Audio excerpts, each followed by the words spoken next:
Quite often I get asked, how do we have the fastest response time in the industry? And it's definitely not a simple process.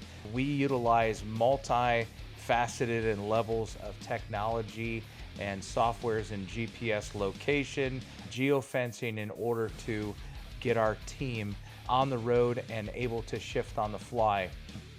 Training, developing our technicians to where we can send any technician at any time, as opposed to having different levels of technicians.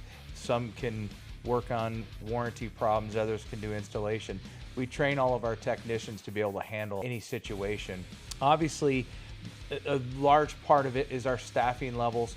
We spend a lot of time and effort and resources in hiring people before we need them, so we can continue to grow into them. That's really a benefit of scaling up as fast as we have, is always hiring before we need people.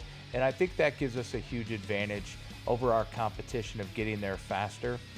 We have a culture of caring. We have a team that care about the customer. They care about emergency response times.